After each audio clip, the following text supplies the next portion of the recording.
Now when the Queen of Sheba heard about the fame of Solomon concerning the name of the Lord, she came to test him with difficult questions.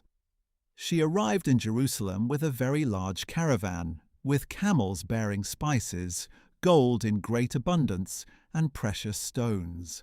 And she came to Solomon and spoke to him all that was on her mind. And Solomon answered all her questions.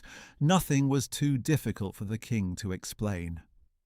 When the Queen of Sheba saw all the wisdom of Solomon, the palace he had built, the food at his table, the seating of his servants, the service and attire of his attendants, his cupbearers, and the burnt offerings he presented at the house of the Lord, it took her breath away.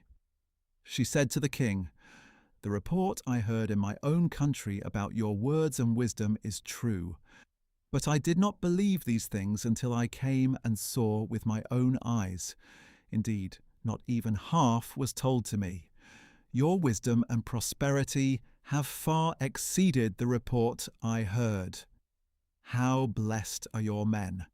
How blessed are these servants of yours who stand continually before you and hear your wisdom. Blessed be the Lord your God, who has delighted in you to set you on the throne of Israel. Because of the Lord's eternal love for Israel, he has made you king to carry out justice and righteousness."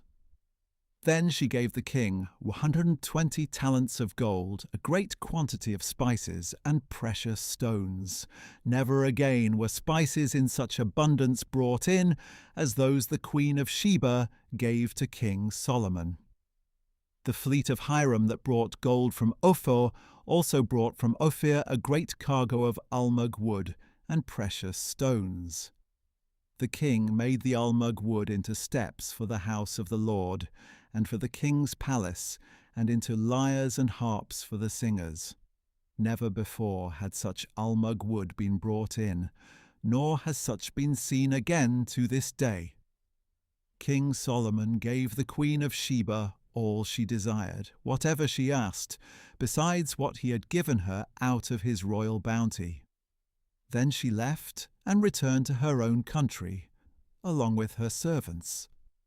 The weight of gold that came to Solomon each year was 666 talents, not including the revenue from the merchants, traders, and all the Arabian kings and governors of the land.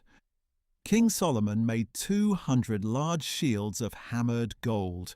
600 shekels of gold went into each shield.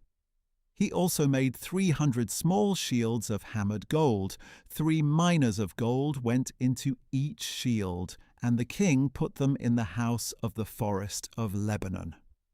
Additionally, the king made a great throne of ivory and overlaid it with pure gold. The throne had 6 steps, and its back had a rounded top.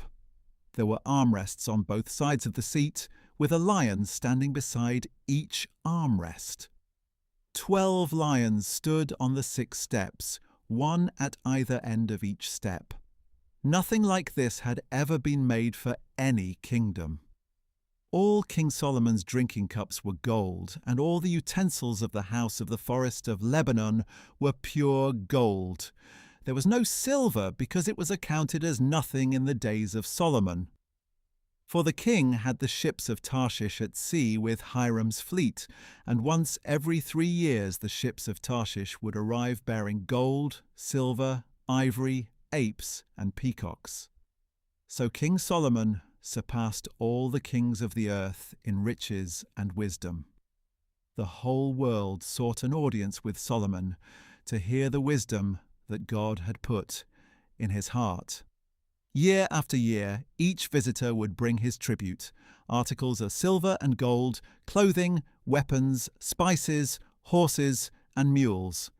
Solomon accumulated 1,400 chariots and 12,000 horses, which he stationed in the chariot cities and also with him in Jerusalem. The king made silver as common in Jerusalem as stones, and cedar as abundant as sycamore in the foothills. Solomon's horses were imported from Egypt and Kue. The royal merchants purchased them from Kue.